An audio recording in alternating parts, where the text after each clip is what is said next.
लोग मना रहे थे, उनके चर्च के पास दूसरे मजहब के लोग आए और वहां पे हुड़दंग मचाने लगे, बदतमीजी करने लगे। माफ कीजिए, हालांकि वो लोग मुसलमान नहीं थे, लेकिन ये बदतमीजी कि किसी दूसरे मजहब के त्योहार के मकाम पे जाकर अपने मजहब का जो है प्रचार करना और वहां चीखना चिल्लाना, ये अखलाक के भी खिलाफ है और मानवता के भी खिलाफ है। आज मुल्क में नफरत का माहौल इस कदर बढ़ चुका है कि आज कभी मस्जिदों के सामने, कभी चर्च के सामने और कभी किसी दूसरे मजहब की इबादतगाह के सामने जाकर इस तरीके की इस्लाम के अंदर इस जहालत की कोई गुंजाइश नहीं।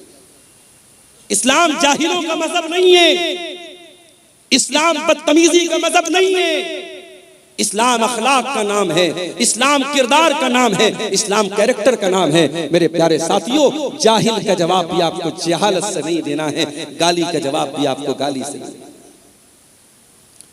यहूदी बहुत बड़े कमबख्त थे, बहुत बड़े बदतमीज थे, गुस्ताख थे।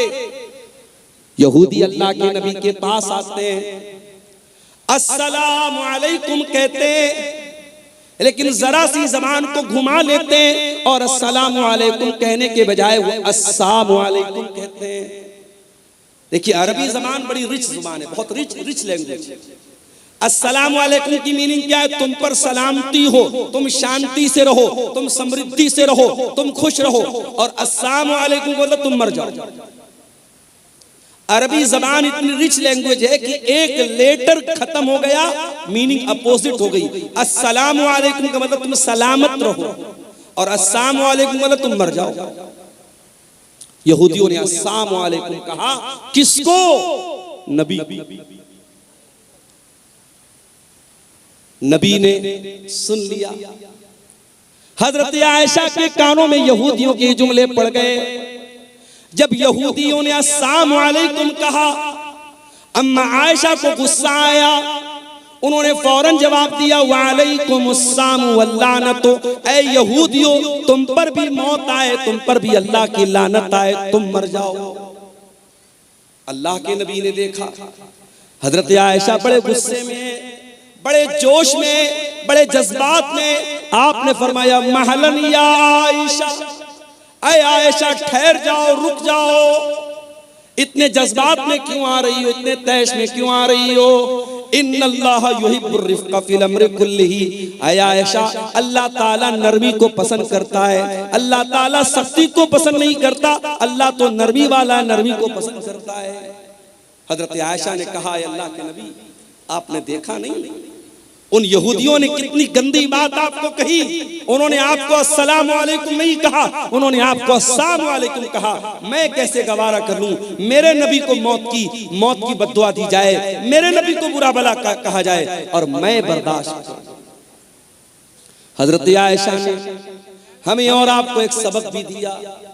सबक ये दिया कि अगर आपके दिल में रसूल की मोहब्बत है और रसूल की गैरत है और आपके रसूल को बुरा भला कहा जाए तो आपको गुस्सा आना चाहिए, आपके जज्बात भड़कने चाहिए। अगर आपके जज्बात ठंडे पड़े हैं, आपके नबी को कुछ भी कह दिया जाए, आपके जज्बात पर कोई फर्क न पड़े, इसका मतलब कि आप बेगैरत हो चुके हैं, आपके अंदर रसूल के नाम की कोई गैरत नहीं। क्रिसमस का त्योहार आया, ईसाई मजहब के लोग मना रहे, ठीक है, उनका मजहब है, लेकिन हमारी शरीयत क्या कहती है कि अल्लाह ताला का कोई बेटा नहीं है। लम यलिद व लम यूलद, ना तो वो किसी का बेटा है ना उसका कोई बेटा है। क्रिसमस मनाने वाला तो ये अकीदा रखता है कि आज के दिन अल्लाह ताला का बेटा पैदा हुआ है, नऊजुबिल्लाह। और मुसलमान बेचारा अपने आप को सेकुलर साबित करने के लिए और अपने आप को मानवतावादी साबित करने के लिए ये क्रिसमस की मुबारकबाद देता है और उसमें शामिल होता है। कितने मुसलमान बच्चे सांता क्लॉस बनते हैं और उनकी नकाब पहने हुई मुसलमान माँ अपने सांता क्लॉस बने बच्चे को स्कूल में छोड़ने जाती है। मेरे प्यारे भाइयों, मेरी माँ और बहनों, होना तो ये चाहिए था कि हम इस शिर्क से अगर रोकने की क्षमता रखते तो हम रोकने की कोशिश करते। हम रोक नहीं सकते तो कम से कम बुरा समझते, मगर हम बुरा कहाँ समझ रहे हैं, हम तो सपोर्ट कर रहे हैं, हम तो साथ दे रहे हैं। इसका मतलब कि तौहीद की गैरत हमारे अंदर नहीं है, अल्लाह की गैरत हमारे अंदर नहीं है। अल्लाह को गाली दी जा रही है, अल्लाह को बुरा भला कहा जा रहा है, अल्लाह का बेटा बनाया जा रहा है, और हम मुबारकबाद दे रहे हैं, हम शुभकामनाएं दे रहे हैं, हम उनके साथ शामिल हो रहे हैं। मेरे प्यारे साथियों, हजरत आयशा ने यह सबक दिया है कि मुसलमान अगर हो, अल्लाह से मोहब्बत करते हो, रसूल से मोहब्बत करते हो, अल्लाह को बुरा भला कहा जाए तो तुम्हारा खून खौल जाना चाहिए, रसूल को बुरा भला कहा जाए तो तुम्हारा खून खौल जाना चाहिए। हजरत आयशा कहती हैं, मुझसे बर्दाश्त नहीं हुआ, मैंने जवाब दिया, ऐ यहूदियों, तुम पर अल्लाह की लानत आए, तुम मेरे नबी को बुरा भला कह रहे। नबी ने क्या जवाब दिया? कहा, आयशा, मैंने उन यहूदियों की बदतमीजी को सुना था और मैंने उनका जवाब भी दे दिया था जब उन्होंने अस्सलामु अलैकुम कहा था। ऐ आयशा, मैंने जवाब दे दिया था, मैंने वा अलैकुम कह दिया था। उन्होंने कहा था अस्सलामु अलैकुम, ऐ मोहम्मद सल्लल्लाहु अलैहि वसल्लम, आपके ऊपर मौत आ जाए, आप खत्म हो जाएं, आप हलाक हो जाएं। ऐ आयशा, मैंने जवाब दे दिया था वा अलैकुम, तुम पर भी हलाकत आ जाए, तुम भी मर जाओ, तुम भी खत्म हो जाओ। ये मेरे नबी का अंदाज था। गाली का जवाब आपने गाली से नहीं दिया। मेरे भाइयों, ये अखलाक आज अपने देश में, अपने इलाके में, अपने स्टेट में, अपने गांव में, अपने खानदान में, अपने परिवार में ये अखलाक पैदा करो। अपने बच्चों को ये अखलाक सिखाओ। रहमान के बंदों का ये अखलाक होता है, वइज़ा खातबहुमुल जाहिलून क़ालू सलामा, कि वो जाहिल का जवाब जहालत से नहीं देते। अच्छा, उनका दिन ऐसा गुजरता है, उनकी रात कैसी गुजरती है? वल्लज़ीन यबीतून लिरब्बिहिम सुज्जदन व क़ियामा, जब दुनिया रात में आराम कर रही होती है, गुलछर्रे उड़ा रही होती है, अय्याशी कर रही होती है, रहमान के स्पेशल बंदे रात को तहज्जुद पढ़ते हैं, क़ियामुल लैल करते हैं, रात रात भर सजदा करते हैं, रात रात भर क़ियाम करते हैं, रातों को तहज्जुद की नमाज पढ़ते हैं। आज कितने मुसलमान हैं जो तहज्जुद की नमाज पढ़ते हैं?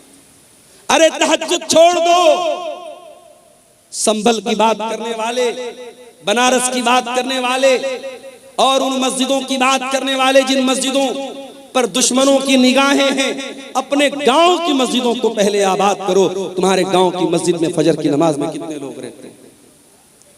मुअज्जिन अज़ान की आवाज दे रहा है, अस्सलातु खैरुम मिनन नौम, नमाज नींद से बेहतर है, और मोहल्ले में, गांव में सैकड़ों लोग रहते हैं, दो चार बूढ़ों के अलावा, दो चार बुजुर्गों के अलावा, जो डंडा लेके मस्जिद में पहुंचते हैं, कोई फजर की नमाज में आने को तैयार नहीं है।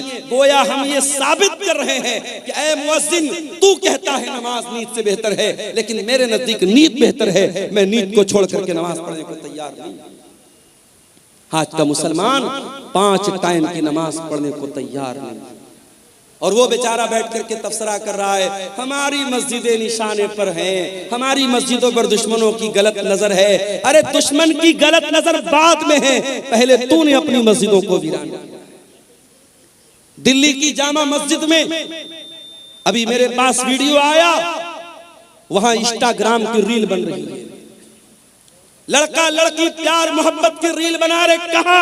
अल्लाह के घर में, जामा मस्जिद में। मैंने वीडियो देखा, मेरा खून खौल गया कि जामा मस्जिद के एडमिनिस्ट्रेशन और वहां की इंतजामिया क्या कर रही है। इस तरीके के बेहुदा वीडियोस जामा मस्जिद के अंदर बनाए जा रहे हैं। प्यार मोहब्बत की बातें, एक लड़का लड़की वो वीडियो के अंदर फिल्मा रहे, और वो वीडियो जामा मस्जिद दिल्ली के अंदर बन रही है। मेरे प्यारे साथियों, दिल्ली के अंदर 5 मस्जिदें तो ऐसी हैं, पुरानी मस्जिदें, जो पिकनिक स्पॉट बन चुकी हैं, और वहां आशिक और माशूक मिलने जाते हैं। वो लवर्स पॉइंट बन गया है, वो आशिकों के मिलने का अड्डा बन गया है। ये मुसलमान का हाल है, और वो बेचारा कह रहा है कि साहब हमारी मस्जिदों पर दुश्मनों की गलत नजर है। अल्लाह कह रहा है, मेरे स्पेशल बंदे 5 टाइम की नमाज के तो पाबंद होते ही होते हैं। वल्लज़ीन यबीतून लिरब्बिहिम सुज्जदन व क़ियामा, वो रात रात भर सजदे में रहते हैं। वो रात रात भर क़ियाम में रहते हैं, वो अल्लाह की बारगाह में रोते रहते हैं, वो अल्लाह की बारगाह में तहज्जुद पढ़ते हैं, क़ियामुल लैल करते हैं। कल जुमा का दिन है, फजर की नमाज में आप मस्जिद में जाएंगे, अगर इमाम साहब को मसला मालूम है, सुन्नत का तरीका मालूम है, इमाम साहब पहली रकात में सूरह सजदा पढ़ाएंगे, दूसरी रकात में सूरह दहर पढ़ाएंगे, सूरह सजदा की तिलावत जब आप सुनेंगे, सूरह सजदा में ये आयत भी इमाम साहब तिलावत करेंगे, ततजाफा जुनूबुहुम अनिल मज़ाजी यदऊन रब्बहुम खौफन व तमा। मेरे नेक बंदे वो हैं जो अपने बिस्तर से अलग रहते हैं, रातों में लोग सोए रहते हैं, मेरे नेक बंदे अपने बिस्तर से अलग होकर अल्लाह की बारगाह में रुकू कर रहे होते हैं, अल्लाह की बारगाह में सजदा कर रहे होते हैं, मेरे नेक बंदे तहज्जुद पढ़ते हैं, मेरे नेक बंदे क़ियामुल लैल करते हैं। और एक बात आपको बोलता हूं, कभी कोई मसला फंस जाए, कभी जिंदगी में कोई प्रॉब्लम आ जाए, कभी कोई समस्या आ जाए, नुस्खा बताता हूं, नोट कर लो। पांचों टाइम की नमाज की पाबंदी करो और तहज्जुद की नमाज के लिए मोबाइल पर अलार्म सेट करो। फजर की अजान 5 बजे हो रही है, रात में 3 बजे उठो और वजू करके 8 रकात तहज्जुद की नमाज पढ़ो, मैक्सिमम 8 रकात। अगर 8 रकात पढ़ने की ताकत नहीं तो 6 भी पढ़ सकते हो, 6 की ताकत नहीं तो 4 भी पढ़ सकते हो, 4 की ताकत नहीं तो 2 भी पढ़ सकते हो, मिनिमम 2 रकात, मैक्सिमम 8 रकात तहज्जुद की नमाज पढ़ो। और उसके बाद अल्लाह के सामने अपनी झोली फैला दो, आए अल्लाह शादी को 8 साल हो गए, तेरा बंदा औलाद की नेमत से महरूम है, आए अल्लाह मेडिकल चेकअप करा लिया, डॉक्टर्स की रिपोर्टें नॉर्मल हैं, डॉक्टर का इलाज दुरुस्त है, आए अल्लाह मेरे मेरे मेरे घर में बच्चे की किलकारी नहीं गूंज रही है, मेरी बीवी की गोद सूनी है, आए अल्लाह मुझे औलाद की नेमत से नवाज दे। मेरे प्यारे साथियों, ये तजर्बा और मुशाहदा जो उलमा का और नेक लोगों का रहा है वो मैं आपको बता रहा हूँ। तहज्जुद की नमाज में आप तहज्जुद की नमाज पढ़ने के बाद अल्लाह से वो चीजें मांगिए जो असंभव है, जो नामुमकिन है, अल्लाह ताला उस असंभव और नामुमकिन को भी इंशाअल्लाह मुमकिन बना देगा। तजर्बे और मुशाहदे की बात बता रहा हूं, क्योंकि वो वक्त ऐसा है मेरे प्यारे साथियों जब अल्लाह खुद आसमान दुनिया पर नाजिल होता है और अल्लाह खुद कहता है अपने बंदों से, मांगो मुझसे, मैं तुम्हारी पुकार को सुनूंगा, मुझसे मग़फ़िरत तलब करो, मैं तुम्हें माफ कर दूंगा, मुझसे सवाल करो, मैं तुम्हें दूंगा। अल्लाह देने के लिए उतरा है, अल्लाह दे रहा है। और मेरे प्यारे साथियों, हम इतने बदनसीब हैं, हम उस मुबारक वक्त को, उस अजीम घड़ी को हम उसको खो देते हैं। मेरे प्यारे साथियों, तहज्जुद की नमाज आपको बहुत कुछ ऐसा देगी जो आपको सोच के भी बाहर है, आपके तसव्वुर से भी बाहर है। अल्लाह कह रहा है मेरे स्पेशल बंदे रातों को तहज्जुद की नमाज पढ़ते। और आगे बढ़िए, अच्छा तहज्जुद पढ़ते हैं इसका मतलब नेक लोग हैं। अब जब नेक लोग हैं तो उनको तो अपने आप पर एक खुशी होनी चाहिए कि साहब हम तो तहज्जुद पढ़ने वाले हैं, जन्नत तो हमारे बाप की होगी, जन्नत में तो हमारा रिजर्वेशन हो गया। नहीं, तहज्जुद पढ़ने के बावजूद अल्लाह के अजाब से डरते रहते। वल्लज़ीना यक़ूलूना रब्बना अस्रिफ अन्ना अज़ाब जहन्नम इन्ना अज़ाबहा कान गरामा इन्नहा साअत मुस्तक़र्रन व मुक़ामा। रहमान के खास बंदे तहज्जुद की नमाज पढ़ते हैं, रात रात भर जागते हैं, लेकिन फिर भी अल्लाह से दुआएं करते हैं कि ऐ परवरदिगार तू जहन्नम के अजाब से हमको बचा ले। इन्ना अज़ाबहा कान गरामा, जहन्नम का अजाब तो चिमट जाने वाला है, जहन्नम का अजाब तो चिपक जाने वाला है, जहन्नम का अजाब तो छोड़ने वाला नहीं है, जहन्नम की अजाब तो जान छोड़ने वाला नहीं है। आज 2-4 लाख रुपया हमने मस्जिद में दे दिया, 2-4 लाख रुपया हमने मदरसे में दे दिया, कोई जलसा करा दिया, कोई मस्जिद बनवा दी, कोई यतीमों की मदद कर दी, तो हम उतने ही पर बड़े फख्र से, बड़े गुरूर से हम अपने आप को समझते हैं कि साहब हमने तो बहुत बड़ा तीर मार लिया, अब तो जन्नत हमारे बाप की हो गई। नहीं मेरे प्यारे साथियों, ये बहुत ही खतरनाक किस्म का तकब्बुर है कि इंसान अपनी नेकियों को, अपने नेक अमाल को अपनी नजात के लिए फाइनल समझे कि हाँ मैंने नेकी कर ली तो मेरी नजात हो गई। इंसान को नेकी करके भी डरना चाहिए, पता नहीं अल्लाह ताला ने उसकी नेकी कबूल की है कि नहीं। हजारों साल पहले जब इब्राहीम अलैहिस्सलाम ने खाने काबा को बनाया था, उनका बेटा इस्माइल भी अपने बाप के साथ खाने काबा को बना रहा था।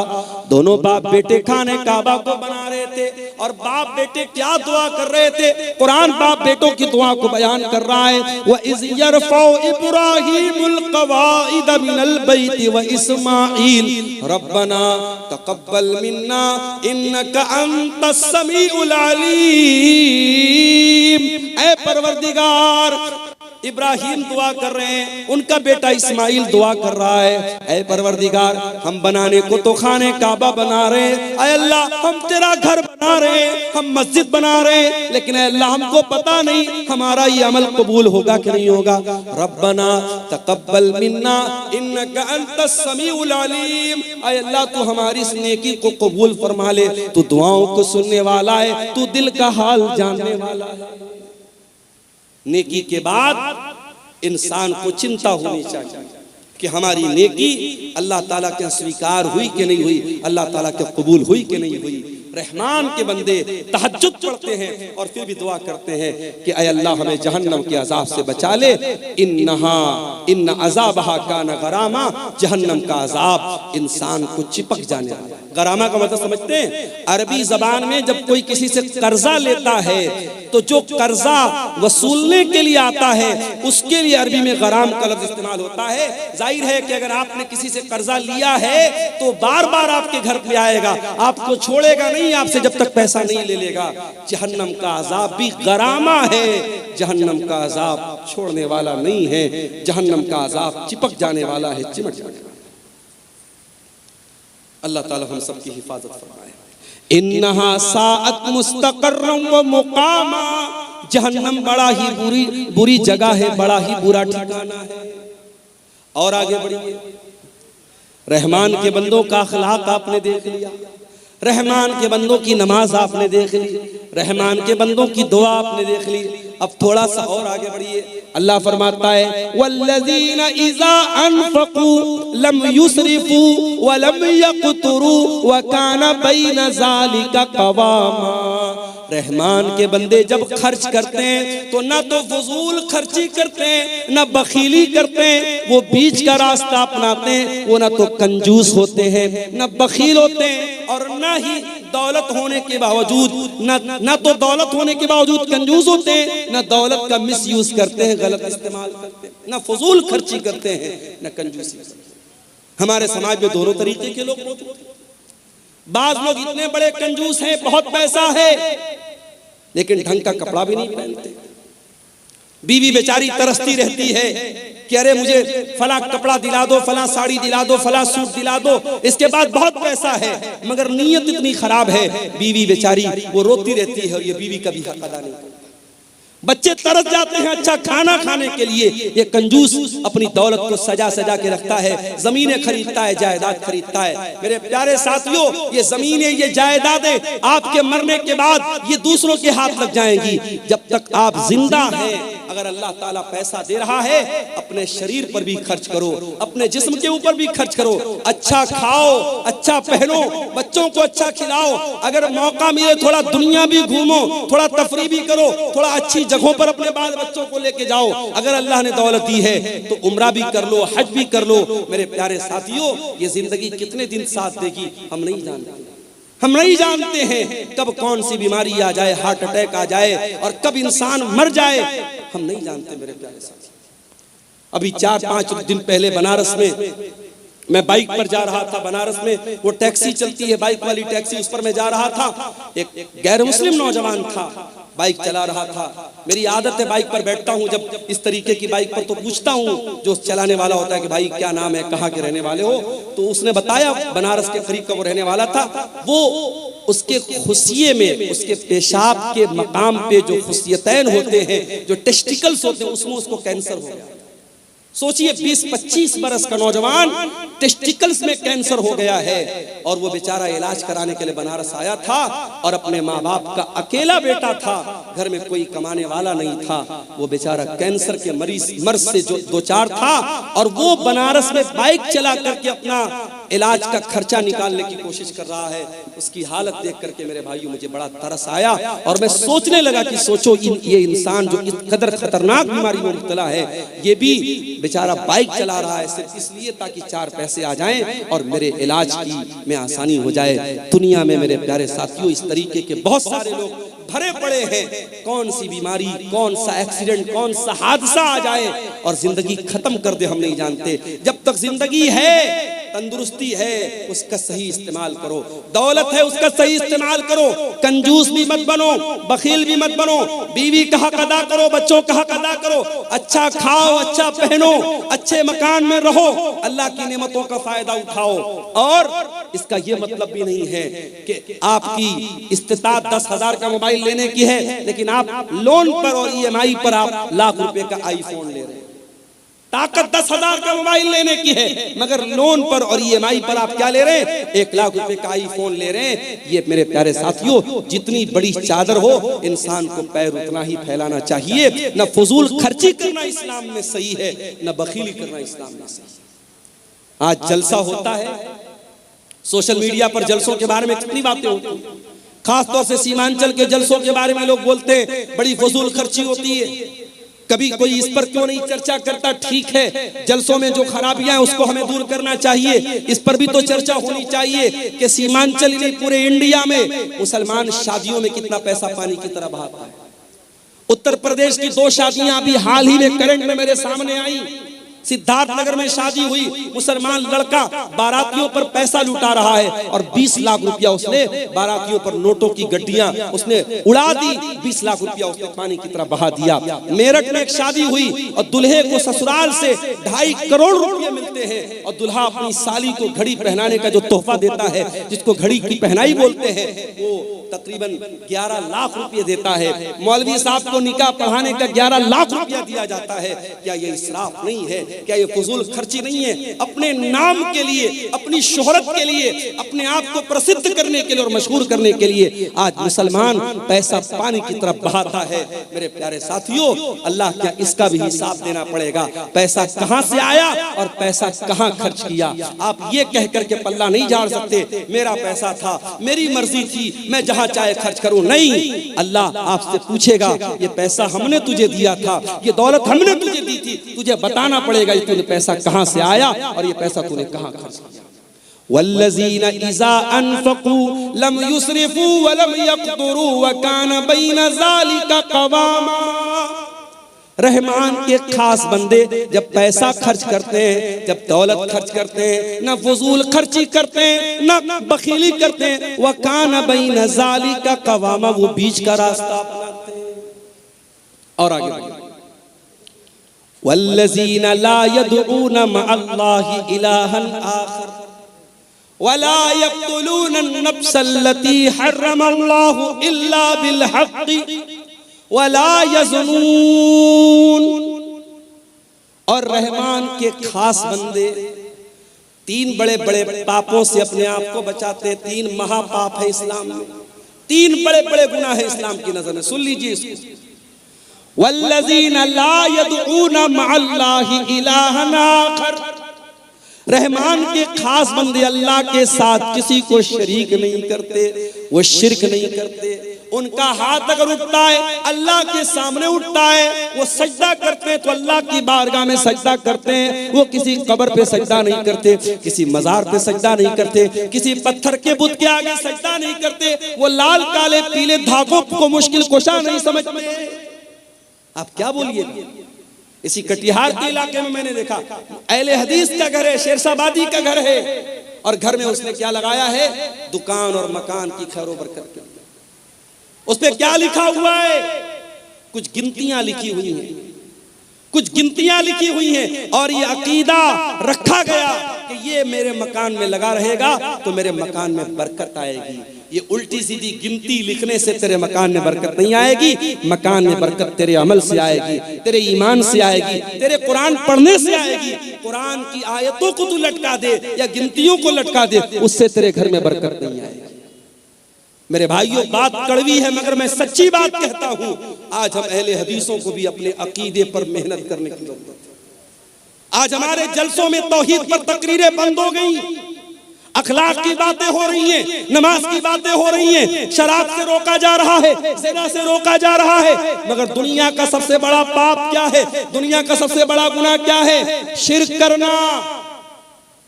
आज कितनी मुसलमान लड़कियां हैं कॉलेजों में पढ़ रही हैं, हिंदू सहेली के साथ वो पढ़ रही है, उसका कोई त्योहार आया, उसने एक बच्ची महिला पिंडाल में रो रही है, किनकी बच्ची है उसको ले जाइए। किसी गैर मुस्लिम का त्योहार आया, मुसलमान लड़की स्कूल और कॉलेज में पढ़ रही है, उसके त्योहार में बाकायदा शामिल होती है और उसके मजहबी इबादत में शामिल होती है। मैं ये मसला बता दूं आपको, आपके गांव का कोई गैर मुस्लिम पड़ोसी है, कोई गैर मुस्लिम भाई है, उसके साथ मेल जोल रखना, उसके साथ प्यार मोहब्बत करना, उसके साथ अच्छा सलूक करना, उसके सुख दुख में काम आना, मैं बिल्कुल मना नहीं कर रहा हूं, इस्लाम तो इसका हुक्म देता है। मगर हाँ, जब मसला ईमान का आ जाए, जब मसला अकीदा का आ जाए, वहां कोई कॉम्प्रोमाइज नहीं करना। किसी गैर मुस्लिम के मजहबी इबादत में आपको शामिल नहीं होना है। इबादत अगर होगी तो अल्लाह की होगी, ये उसूल है, ये उसूल है कुरान का। कुल या अय्युहल काफिरून ला आबुदु मा ताबुदून, ऐ नबी आप कह दीजिए कि ऐ काफिरों, जिसकी इबादत मैं करता हूं उसकी तुम नहीं करते, जिसकी तुम करते हो मैं नहीं। तो रहमान के खास बंदे शिर्क नहीं करते। सबसे बड़ा पाप क्या है? अल्लाह के बराबर किसी को बना देना, अल्लाह के बराबर किसी को दर्जा देना। आप तो सीमांचल के इलाके में रहते हैं, यहाँ तो कम ये चीजें आपको मिलेंगी। आप जरा सा उत्तर प्रदेश में आइए, जरा कलकत्ता चले जाइए, जरा आप मालदा साइड में, बारसोई साइड में आप चले जाइए, आपको जगह जगह शिर्क के अड्डे मिल जाएंगे। मुसलमान किस किस चीज के आगे सर झुका रहा है आप यकीन नहीं कर सकते। एक मुसलमान रास्ते में जा रहा था, उसके एक पैर का जूता टूट गया। अब एक पैर का जूता पहन के तो वो चल नहीं सकता था, उसने मारे गुस्से में अपने जूते को एक पेड़ के ऊपर फेंक दिया। एक साल के बाद जब वो मुसलमान उस जगह से गुजरा, देखा कि पूरे पेड़ पर ढेर सारे जूते पड़े हैं। उसने किसी से पूछा, भाई इस पेड़ पर इतने सारे जूते कहां से आए? कहा कि नहीं मालूम, बस कोई आदमी यहाँ से गुजरा था, देखा कि इस पेड़ पर एक जूता पड़ा है, तो लोगों ने आपस में ये धारणा बना ली, अकीदा बना लिया कि इस पेड़ के ऊपर जूता लटकाने से बिगड़ी बन जाएगी, मुसीबत दूर हो जाएगी, मन्नत पूरी हो जाएगी। अब जूते पर जूता, जूते पर जूता लटकाया जाए। ये मुसलमान का अकीदा है। मुसलमानों के अकीदे में इतना बिगाड़ है मेरे प्यारे साथियों, कहीं बिल्ली की कब्र है, कहीं घोड़े का मजार है, कहीं कहीं पागल बाबा का मजार है, और वहां जाकर मुसलमान सर झुका रहा है। अल्लाह कह रहा है मेरे खास बंदे अल्लाह के साथ शिर्क नहीं करते, वल्लज़ीना ला यदऊना मा अल्लाहि इलाहन आखर, मेरे स्पेशल बंदे अल्लाह के साथ शिर्क करते। दूसरा गुनाह, वला यक़्तुलून अन-नफ्सल्लती हर्रमल्लाहु इल्ला बिल-हक़्क़ि, और अल्लाह के खास बंदे किसी निर्दोष की हत्या नहीं करते, किसी बेकसूर को कत्ल, किसी इनोसेंट पर्सन का मर्डर नहीं करते, किसी बेकसूर की हत्या नहीं करते। इस्लाम किसी बेकसूर की हत्या करने की इजाजत नहीं देता है। अभी एक वाक़या आया, एक मुसलमान, अपने आप को सो कॉल्ड मुसलमान कहने वाले इंसान ने गाड़ी के जरिए कई लोगों को कुचल दिया, और पता लगा कि वो आदमी पहले सऊदी में रहता था। सऊदी हुकूमत ने साफ बयान दे दिया उस इंसान का हमसे कोई ताल्लुक नहीं है, और वैसे भी वो मुसलमान नहीं था, मुल्हिद इंसान था, दीन बेजार इंसान था। मेरे प्यारे साथियों, कोई मुसलमान इस तरीके की हरकत अगर करे, किसी बेकसूर की हत्या करे, किसी निर्दोष को मार दे, तो कान खोल करके सुन लो, इस्लाम को उससे कोई संबंध नहीं है। इस्लाम बेकसूरों की जान लेने की शिक्षा नहीं देता है। इस्लाम के नजदीक बहुत बड़ा क्राइम है, बहुत बड़ा गुनाह है किसी की जान लेना। हाँ, इस्लाम में 3 ऐसे मकामात हैं जहां किसी की जान ली जा सकती है, ये भी याद रखो। इस्लाम में 3 लोगों को कत्ल किया जा सकता है। नंबर 1, अस्सय्यिबुज़्ज़ानी, शादीशुदा इंसान अगर जिना कर रहा है और इस्लामी हुकूमत है, चाहे वो मर्द हो चाहे वो औरत हो, इस्लामी हुकूमत के अंदर शादीशुदा जानी की सजाए मौत है, उसे रज्म किया जाएगा, पत्थरों से मार मार के खत्म किया जाएगा। नंबर 2, अल कत्ल बिल कत्ल, अगर किसी ने किसी की हत्या की है तो हत्यारे को उस हत्या के बदले, उस कत्ल के बदले हत्यारे को कत्ल किया जाएगा, कातिल को कत्ल किया जाएगा, कातिल से क़िसास किया जाएगा, उसको भी इस्लाम में उसकी इजाजत दी गई है। और नंबर 3 अल मुफारिक़ु लिदीनिही, इस्लामी हुकूमत के अंदर अगर कोई मुसलमान रहता है, वो इस्लाम को फॉलो करते करते अगर इस्लाम को छोड़ देता है और किसी दूसरे मजहब को स्वीकार कर लेता है, मुर्तद हो जाता है, मुशरिक हो जाता है, काफिर हो जाता है, अगर इस्लामी हुकूमत के अंदर ऐसा काम करता है तो इस्लाम में मुर्तद की सजा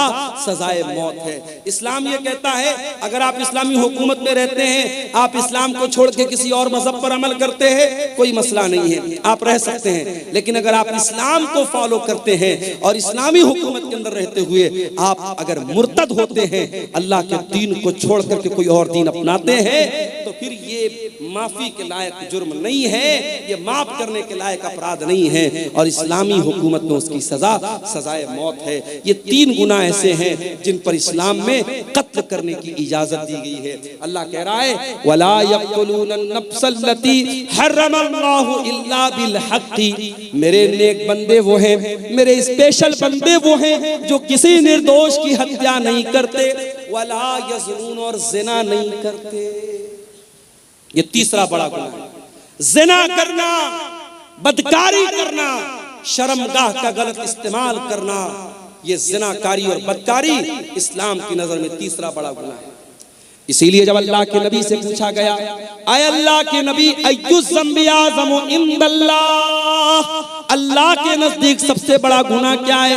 आपने फरमाया अन तजाला लिल्लाहि निद्दन व हुवा खलक़क, सबसे बड़ा गुनाह यह है कि तुम अल्लाह के बराबर किसी को करार दे दो। पूछा गया आए अल्लाह के नबी उसके बाद दूसरा सबसे बड़ा गुनाह क्या है? आपने फरमाया अन तक़तुला वलदक खशियत अन यतमा माक, अपनी औलाद को कत्ल कर देना इस डर से कि वो औलाद तुम्हारे साथ खाए। अब यहां एक मसला पैदा होता है, क्या फैमिली प्लानिंग करने की इस्लाम में इजाजत है? 2 लड़के हैं मेरे, अभी मैं तीसरा लड़का नहीं चाहता, अभी 2 लड़कों को पालना मेरे लिए मुश्किल हो रहा है, तीसरा लड़का मैं नहीं चाहता, तीसरी औलाद नहीं चाहता, क्या फैमिली प्लानिंग कर सकता हूं? यह बड़ा ही नाजुक मसला है। फैमिली प्लानिंग कर सकते हैं कि नहीं कर सकते हैं, ये बड़ा ही नाजुक मसला है। उसमें अगर आप बच्चे की पैदाइश और बच्चे के मां के पेट में वजूद में आने से पहले के जो तरीके हैं जिसमें हमल न ठहरे, अगर वो तरीके आप अपनाते हैं तो उसकी गुंजाइश मौजूद है। अगर आप कोई परमानेंट ऐसा जैसे नसबंदी हो जाती है, ये गलत है, या बगैर किसी मजबूरी के औरत का ऑपरेशन करा दिया जाए, ये गलत है। अगर वक्ती तौर पर और आरजी तौर पर अगर हमल न ठहरे, इसके लिए कोई तदबीर अपनाई जाए, उसकी गुंजाइश तो मौजूद है। मगर एक बार अगर प्रेगनेंसी वजूद में आ गई, हमल वजूद में आ गया, अब उसके बाद उसको डिस्ट्रॉय करना, उसको एबॉर्शन करना, उसको खत्म करना मां के पेट में, मेरे प्यारे साथियों, ये औलाद का कत्ल है और ये उस जान का कत्ल है, और इसका हिसाब आपको देना। हाँ, अगर कभी ऐसा हो गया कि हमल ठहर गया और औरत की सेहत और उसकी तंदुरुस्ती इस लायक नहीं है कि वो बच्चे को जन्म दे, क्या है ये? चांदी की पायल किसी अल्लाह की बंदी ने, किसी हमारी बहन ने ये दिया है। इस मस्जिद का चंदा है, मदरसे का, ईदगाह के लिए, अच्छा ईदगाह के लिए दिया है। अल्लाह ताला इस बहन के इस चंदे को कबूल फरमाए। तो मेरे भाइयों, अगर प्रेगनेंसी ठहर गई है, उसके बाद जब तक बहुत ही क्रिटिकल केस ना हो और डॉक्टर्स का इस बात पर इत्तेफाक ना हो कि अगर ये हमल ठहरा और बच्चा हुआ, मां की जान को खतरा हो जाएगा, उस अवस्था में, उस सिचुएशन में तो इजाजत दी जा सकती है। नॉर्मल हालात में अगर हमल ठहरा है, उसको कोई खत्म करता है, तो ये भी औलाद का कत्ल है। अल्लाह के नबी फरमाते हैं दूसरा बड़ा गुनाह क्या है? औलाद को कत्ल कर देना इस डर से कि वो आपके साथ है। और खबरदार, कोई ये ना सोचे अपनी औलाद को हम खिलाते हैं, नहीं, मैंने अपनी जिंदगी में तजर्बा देखा है। क्या हुआ? मेरी 3 बेटियां हैं, 2013 में शादी हुई, 14 में मेरी बड़ी बेटी पैदा हुई। मैंने जिंदगी में अपना तजर्बा मैं आपको बता रहा हूं, मैंने महसूस किया है, खास तौर से बेटी जब पैदा होती है, इंसान अपनी जिंदगी में, अपनी रोजी रोटी में, अपने कारोबार में, अपनी मईशत में बरकत महसूस करता है। औलाद अपना मुकद्दर लेके आती है। आप खबरदार ये मत सोचिए कि आप अपनी औलाद को खिलाते हैं। आपको भी खिलाने वाला अल्लाह है और आपकी औलाद को भी खिलाने वाला अल्लाह है। जी जी हाँ। चंदा बहुत कम हुआ है, इसलिए शेख मोहतरम से गुजारिश है कि अच्छा अच्छा ठीक ठीक ठीक। मौलाना बंगला बोल पाएंगे थोड़े, एक आपसे सीख लेंगे। मेरे भाइयों, मौजू तो जो मेरा चल रहा है उस पर मैं बात करूंगा और कर ही रहा हूं। आपने जैसा कि सुना, शेख तौहीद साहब ने भी बताया कि प्रोग्राम एक ईदगाह के चंदे के लिए हुआ है और मैं इसी इलाके में जानता हूं कि अल्लाह ताला ने इतना लोगों को दिल दिया है कि एक एक दिन में 20-20 लाख रुपए एक एक जलसे में चंदा उतरा है। तो आप थोड़ा सा दिल खोलिए, माओ बहनों से भी कहता हूं, थोड़ा दिल खोल करके आप यहाँ पे अपना चंदा भेजिए और हमारे बादशाह हुसैन सलफी साहब भी कलेक्शन इंशाअल्लाह करेंगे, या और जो भी उलमा चंदा करने वाले हैं वो आपके उस चंदे का ऐलान भी करेंगे और उसकी दुआएं भी करेंगे। आप इस काम में देर न कीजिए और जलसे के जिम्मेदारों से भी गुजारिश करें। साहब का टाइम नहीं है, मौलाना जर्जी साहब का टाइम होता चला ऐसा, इसलिए मौलाना हुसैन को टाइम नहीं दिया जाएगा, मौलाना जर्जी साहब ही को दिया जाएगा। अच्छा, इसलिए आप कुछ देर चंदा कर दें और कुछ फतवा भी आया हुआ है उसका जवाब देना। चंदा तो भाई हमारे बस का नहीं है। चलिए देखते हैं चलिए। ऐसे बोलते जाइए, इंशाअल्लाह देंगे। तो मेरे भाइयों, औलाद का कत्ल करना ये बहुत बड़ा गुनाह है। अल्लाह के नबी ने पूछा दूसरा बड़ा गुनाह क्या है? आपने फरमाया अन तक़तुल वलदक खशियता यतमा माक, अपनी औलाद को कत्ल कर देना इस डर से कि वो तुम्हारे साथ खाएगी। औलाद को हम नहीं खिलाते, अल्लाह खिलाता है, बात याद रखिए। नहनु नर्ज़ुकुहुम व इय्याकुम, तुमको भी खिलाने वाले हम हैं, तुम्हारी औलाद को खिलाने वाले भी हम हैं। इस गलत फहमी में मत रहना कि औलाद को हम खिलाते हैं। अल्लाह कह रहा है कि तुम्हारी औलाद को हम खिलाते हैं, तुम अपनी औलाद के रोजी के मालिक नहीं हो। अल्लाह ताला ये 1000 किसी भाई ने चंदा दिया है, अल्लाह इस चंदे को कबूल फरमाए और इस तरीके से आप आते रहिए। तकरीर तो होती रहेगी, आखिर में 10-15 मिनट थोड़ा सा आप यहाँ पर आकर के मेरे हाथों पे भी कुछ चंदा दे दीजिए ताकि मौलाना तौहीद साहब की बात भी रह जाए और जो जलसे की कमेटी के लोग मायूस बैठे हुए हैं, असल जो मकसद है, जो पर्पज़ है जलसे का, चंदा बता रहे काफ़ी कम हुआ है। आप हजरात बहुत बड़ी तादाद में आए हैं, इतनी बड़ी भीड़ और इतना बड़ा मजमा अगर आए और ईदगाह जैसी पाकीज़ा जगह के लिए जहां साल में इबादत होगी, ईद और बकरीद की नमाज होगी और एक बार ये ज़मीन खरीद ली गई तो समझो जब तक वो ज़मीन रहेगी और नमाज पढ़ी जाती रहेगी, सवाब आपको मिलता रहेगा। परमानेंट आप सदका करके इंशाअल्लाह जाएंगे, सदका जारिया, तो ज़रूर आप इसमें हिस्सा लें मेरे प्यारे साथी। देखिए आप हजरात मौलाना का हाथ पर दें और दुआ ले लीजिए। मौलाना मुसाफिर आदमी है, 2000 रुपये से आए हैं, इसलिए उनके हाथ में दीजिए, इंशाअल्लाह उर्दू में भी दुआ देने में नेकी मिलेगी। और जलसा कमेटी के लोगों से गुजारिश है कि माँ बहनों के पिंडाल में चादर लेके जाए, जिनको जिम्मेदारी है, जो भी माँ बहनों के पिंडाल में भी, जेंट्स पिंडाल में भी चादर लेके जाए। तो अल्लाह के नबी से पूछा गया कि दूसरा बड़ा गुनाह क्या है? आपने कहा औलाद को कत्ल करना। फिर पूछा गया अल्लाह के नबी तीसरा बड़ा गुनाह क्या है? आपने फरमाया अंतुजानिया हलीलत जारिक, अपने पड़ोसी की बीवी के साथ जिना करना। जिना तो किसी भी औरत के साथ करना हराम है। पड़ोसी का जिक्र आपने खास तौर से इसलिए किया क्योंकि पड़ोसी के ऊपर भरोसा करता है। अगर कोई अपने पड़ोसी के साथ विश्वासघात करे, पड़ोसी के भरोसे का खून करे तो ये डबल गुनाह है, ये गुनाह पर गुनाह है। इसलिए अल्लाह के नबी ने पड़ोसी का खास तौर से जिक्र किया। तो ये 3 बड़े बड़े गुनाह हैं। रहमान के खास बंदे न तो शिर्क करते हैं, न कत्ल करते हैं, न जिना करते हैं। और अल्लाह आगे क्या कहता है? वमन यफअल ज़ालिका यल्का सामा, और जो भी इंसान शिर्क करेगा, किसी निर्दोष की हत्या करेगा या ज़िना करेगा, वो बहुत बड़ी मुसीबत उठाएगा और बहुत बड़े गुनाह में पड़ जाएगा।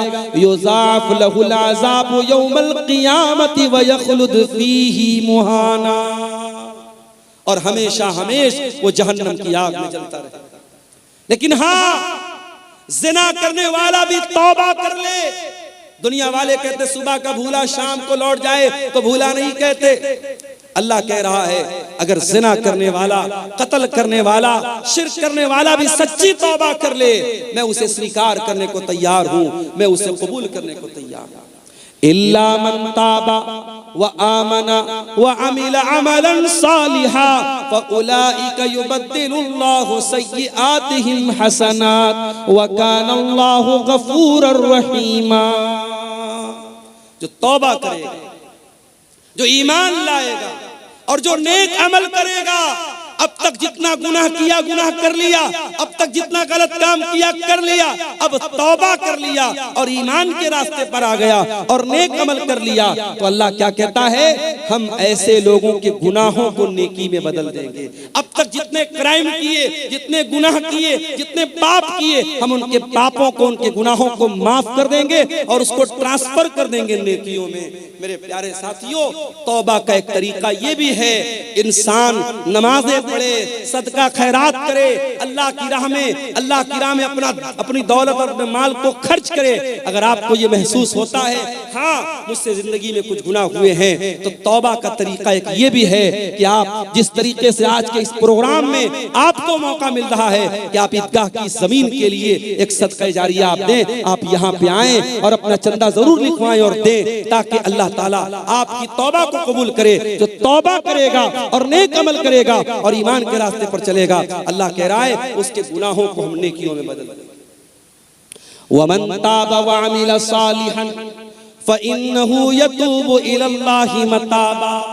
और जो इंसान तौबा करता है वो सही रास्ते पर वापस पलट जाता है, वो अपनी गाड़ी को यू टर्न लेकर के सही रास्ते पर आ जाता है। आपको कटिहार से मोहना चाँदपुर आना था, सही रास्ते पर आप चल रहे थे, अचानक गूगल मैप के चक्कर में गलत रास्ते पर चले। आजकल गूगल मैप बहुत रास्ता गड़बड़ बता देता है। अभी उत्तर प्रदेश में गूगल मैप के चक्कर में एक पुल कोई बन रहा था, अभी आधा अधूरा पुल बना था, उस पर 4 व्हीलर लेकर के एक नौजवान चला गया और पुल पर से उसकी गाड़ी गिर पड़ी और नौजवान बेचारा इंतकाल कर गया, अल्लाह को प्यारा हो गया। तो आप गूगल मैप के चक्कर में गलत रास्ते पर जब चले गए, रास्ते में एक आदमी जा रहा था, जलसे में जा रहा था, उसने कहा भाई साहब कहाँ जा रहे हैं? आपने कहा मोहना चाँदपुर जा रहा हूँ। तो उसने आपको बताया कि नहीं, अब अपनी गाड़ी को मोड़ दीजिए, आप यू टर्न ले लीजिए। तो तौबा भी यू टर्न है मेरे प्यारे साथियों। जब आप तौबा करते हैं, जब आपने गुनाह का काम किया, हमने कोई गलत काम किया, उस वक्त तक हम गलत ट्रैक पर चल रहे थे, गलत रास्ते पर चल रहे थे, जैसे ही हमने तौबा कर लिया, अल्लाह कह रहा है फइन्नहु यतूबु इलल्लाहि मताबा, हम अल्लाह के रास्ते की तरफ लौट के चल जाए। उसके बाद फरमाया ये 3 लोगों ने 500-500 रुपए का ताउन इस ईदगाह की जमीन के लिए दिया है। अल्लाह तबारक व तआला इनके इस चंदे को भी कबूल फरमाए। और जो भी भाई अभी सोच विचार में पड़े हैं, अल्लाह उनको तौफीक दे के वो आए और अपनी अपनी हैसियत और कैपेसिटी के एतबार से जरूर इस कार्य खैर में हिस्सा लेकर के जाएं। मैं बात कर रहा हूँ कुरान के 19वें पारे की सूरह फुरकान की आयतों को आपके सामने पढ़ रहा हूँ, और रहमान के विशेष बंदों और खास बंदों की कुछ क्वालिटीज। अच्छा, कुछ है मालूम इसका क्या है? अच्छा, दुकानदारों ने दिया, माशाअल्लाह। ये झोले में कुछ रकम आई है, अब ये इसको लोग इनके बताएंगे कितनी रकम है। ये हमारे सड़क के जो दुकानदार भाई हैं, उन लोगों ने इसको आपस में कलेक्शन करके दिया है। अल्लाह ताला उनके, देखिए साइड से सब आके चंदा दीजिए, मौलाना के हाथ से मुसाफा कीजिए। जरूरी नहीं है कि कोई 1-2 लाख रुपए चंदा दे तभी चंदा होता है। मस्जिदें बनती हैं, ईदगाह की जमीन खरीदी जाती है। मैंने देखा है कोई ऐसा भी अल्लाह का बंदा होता है जिसकी 100 रुपए की ताकत है, वो 100 रुपया बड़े कलेजे से लाके देता है, बड़े दिल के जज्बे के साथ लाके देता है। और एक इंसान 1 लाख रुपया देता है, करोड़पति आदमी 1 लाख रुपया देता है, मगर दिल की तकलीफ के साथ देता है। अल्लाह के यहाँ उस करोड़पति का दिया हुआ 1 लाख रुपये का चंदा वो 19 पड़ जाता है, और वो 100 रुपये का चंदा उस गरीब इंसान का अल्लाह के उसका मकाम ज्यादा बुलंद हो जाता है। इसलिए मेरे प्यारे साथियों, ये न समझना कि हम तो कोई छोटा मोटा हम क्यों अमाउंट देने जाए। आप जो भी हो रहा है, यहाँ स्टेज पर लोग बैठ करके चंदा का कलेक्शन कर रहे हैं। आप आइए, मुझे मुनासिब नहीं लग रहा है, मौजू के बीच में बार बार डिस्टरबेंस भी हो रहा है, लेकिन मैं चाहता हूं कि जलसे वालों की बात भी रह जाए। आप आकर के जरूर इस ईदगाह में अपना ताउन कीजिए। हमारी जलसा कमेटी के लोग भी चादर लेके जा रहे हैं, और खवातीन में भी, महिला पिंडाल में भी मैं गुजारिश करता हूं कमेटी के लोगों से, वहां 2-4 औरतों को सौंप दीजिए, और चादर में आप लोग जो ताउन कर सकते हैं करें। मुझे मुनासिब नहीं लग रहा है बीच में बार बार मौजू को, टॉपिक को छोड़ करके चंदे की बात करना। मैं अपने मौजू को खत्म करके इंशाल्लाह इस कुर्सी से उठूंगा। रहमान के खास बंदों की हम पहचान बता रहे हैं आपको, उनकी विशेषताएं बता रहे हैं, उनकी खूबियां बता रहे हैं। अल्लाह ने कहा रहमान के खास बंदे शिर्क नहीं करते, जिना नहीं करते, कत्ल नहीं करते। और आगे वल्लज़ीना ला यशहदून अज़्ज़ूर, और अल्लाह के खास बंदे वो हैं जो किसी गुनाह के काम में, किसी गलत काम में शामिल नहीं होते। नए साल की रात आ रही है, 31 दिसंबर की रात आ रही है। बड़े बड़े शहरों में बड़े बड़े होटल बुक हो जाएंगे, नाचने गाने वालियां महंगे महंगे अमाउंट के ऊपर उनको हायर किया जाएगा, कई हजार का पास और टिकट लगाया जाएगा, और होटलों में महंगे महंगे टिकट दे करके नाच गाना देखने और शराब पीने जाने वालों में मेरे प्यारे साथियों एक बड़ी तादाद में मुसलमान नौजवान और लड़के लड़कियां भी शामिल होते हैं। कुरान क्या कहता है? वल्लज़ीना ला यशहदून अज़्ज़ूर, अल्लाह के खास बंदे झूठी गवाही नहीं देते और किसी गलत काम में शामिल नहीं होते। व इज़ा मर्रू बिल्लग़्वी मर्रू किरामा, और जब वो किसी लग़्व चीज के पास से गुजरते हैं तो शराफत से गुजर जाते हैं। आप मार्केट में जा रहे हैं, आप रेलवे स्टेशन के पास जा रहे हैं, आप एयरपोर्ट के पास से जा रहे हैं, और कोई लग़्व चीज, कोई नामुनासिब चीज आपकी नजरों के सामने से आई, तो आप अगर उसको देखने लगते हैं या उस गलत काम में आप इन्वॉल्व हो जाते हैं, अल्लाह ताला हम सब की हिफाजत फरमाए। मेरे प्यारे साथियों, रब्बुल आलमीन, अगर आप किसी लग़्व चीज के पास से गुजरते हैं तो कुरान क्या कहता है? मेरे स्पेशल बंदे, वइज़ा मर्रू बिल्लग़्वी मर्रू किरामा, शराफत के साथ वहां से गुजर जाते हैं। उसके बाद फरमाया वइज़ा ज़ुक्किरू बिआयाति रब्बिहिम लम यखिर्रू अलैहा सुम्मन व उमियाना, वल्लज़ीना इज़ा ज़ुक्किरू बिआयाति रब्बिहिम, और रहमान के खास बंदों की एक पहचान ये भी है, जब उनके सामने कुरान पढ़ा जाए, जब उनके सामने उनके रब की आयतें पढ़ी जाए, वो अंधे और बहरे बन करके, वो गूंगे और बहरे बन करके नहीं गिर पड़ते। जलसा हो रहा है, तकरीर हो रही है, आप एक कान से सुन करके दूसरे कान से उड़ा रहे हैं, न कुरान की आयतों पर गौर हो रहा है, न मुकर्रिर की आलिम की बातों पर गौर हो रहा है, न अमल हो रहा है। तो याद रखिए मेरे प्यारे साथियों, अल्लाह के नेक बंदों का ये तरीका नहीं है। अल्लाह के नेक बंदे क्या करते हैं? वो गौर करते हैं, वो बातों को कैच करते हैं, वो समझने की कोशिश करते हैं, वो अमल करते हैं। वल्लज़ीना इज़ा ज़ुक्किरू बिआयाति रब्बिहिम, रहमान के खास बंदों के सामने जब उनके परवरदिगार की आयतें पढ़ी जाती हैं, लम यखिर्रू अलैहा सुम्मन व उमियाना, वो अंधे और बहरे बन करके नहीं गिर पड़ते। देखिए ये बच्ची रो रही है, बच्ची रो रही है, ये बच्ची को स्टेज पर है, ले जाइए भाई, किनकी बच्ची है, कैसी माँ है, कितनी छोटी बच्ची को छोड़कर कहाँ है? स्टेज में आके ले जाइए, छोटी सी बच्ची है, दिखाइए वो स्क्रीन पर। एक बच्चा बैसा गोविंदपुर का, अबुल कलाम बाप का नाम बता रहा है, स्टेज में पहले से बहुत देर से रो रहा है, ले जाइए। मलकैन का रहमान के खास बंदे कुरान की आयतों को सुन करके सुम्म व उमियाना, अंधे और बहरे बन करके गिर नहीं पड़ते, गौर करते हैं, अमल करते हैं। कुरान की आयतें आज हमारे सामने पढ़ी जाती है, पत्थर दिल हो चुके हैं मोरा। नमाज पर कितनी तकरीरें हो रही हैं, बेनमाजी वैसे के वैसे। ज़िनाकारी पर कितनी तकरीरें हो रही हैं, ज़िना के केसेस कम नहीं हो रहे हैं। शराब पर कितनी बातें हो रही हैं, मगर नशे का रुझान बराबर बढ़ता चला जा रहा है। मेरे प्यारे साथियों, रहमान के खास बंदे कुरान की आयतों को गौर से सुनते हैं और अमल करते हैं। उसके बाद फरमाया वल्लज़ीना यक़ूलूना रब्बना हब लना मिन अज़वाजिना व ज़ुर्रिय्यातिना क़ुर्रता अयुन वजअलना लिलमुत्तक़ीना इमामा। ये रहमान के खास बंदों की आखिरी पहचान अल्लाह बयान कर रहा है। रहमान के खास बंदे वो हैं जो ये दुआएं करते रहते कि ऐ हमारे परवरदिगार, हमारे बीवी बच्चों को हमारी आंखों की ठंडक बना दे। बीवी बच्चे हमारी जिंदगी का बड़ा अहम हिस्सा होते हैं मेरे भाई।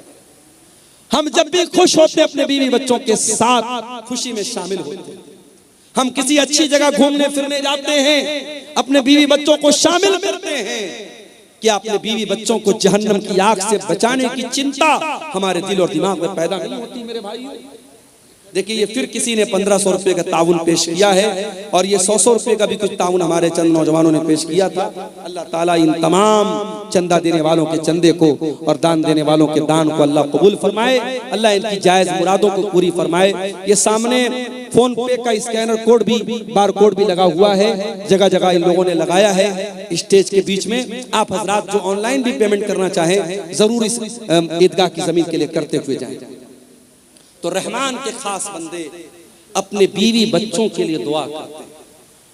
अगर आपकी बीवी दीनदार नहीं है, आपका बच्चा अगर दीन पर नहीं है, तो कम से कम कुछ नहीं कर सकते। रजाकार हजरात से गुजारिश है कि 10 मिनट के अंदर हजरत मौलाना जर्जीस साहब इटावा उनको ले आए स्टेज में। 10-15 मिनट के अंदर मौलाना जर्जीस साहब को स्टेज में ले आए। तब तक मौलाना अब्दुल गफ्फार के बाद मौलाना मुश्ताक साहब बंगला में 10-15 मिनट ईदगाह के लिए चंदा करेंगे बंगला ज़बान पे, जो देना चाहें दे सकते हैं।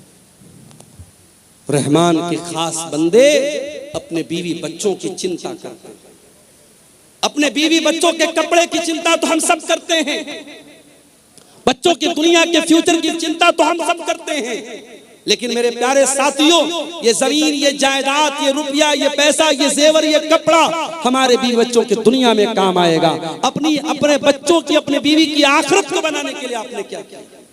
आज कितने लोग हैं, जवान बेटी उनकी पढ़ाई कर रही है कलकत्ता में, रांची में, पटना में, लड़की कहाँ जा रही है, क्या कर रही है, रातों में किससे मिल रही है, माँ बाप को कोई फिक्र नहीं है। वो तो बड़े फख्र से कहते हैं हमें तो अपनी लड़की के ऊपर भरोसा है। मेरे प्यारे साथियों, भरोसे के नाम पर आंख मूंद लेना और अपनी बेटियों को, अपनी नादान बेटियों को बुराई के अड्डों पे डाल देना, ये अक्लमंदी का सौदा नहीं है, ये फायदे का सौदा नहीं है।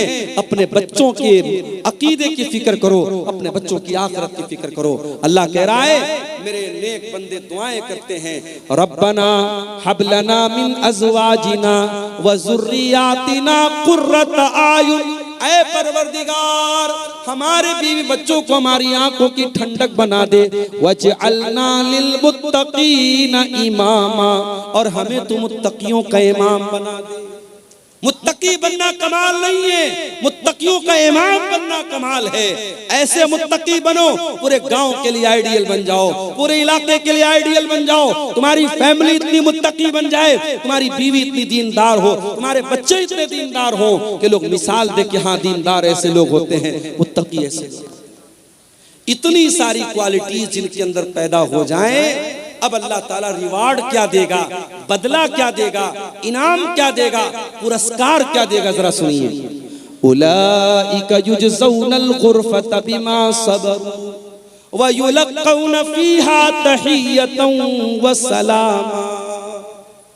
अल्लाह कह रहा है, इनको अल्लाह जन्नत में कमरा देगा।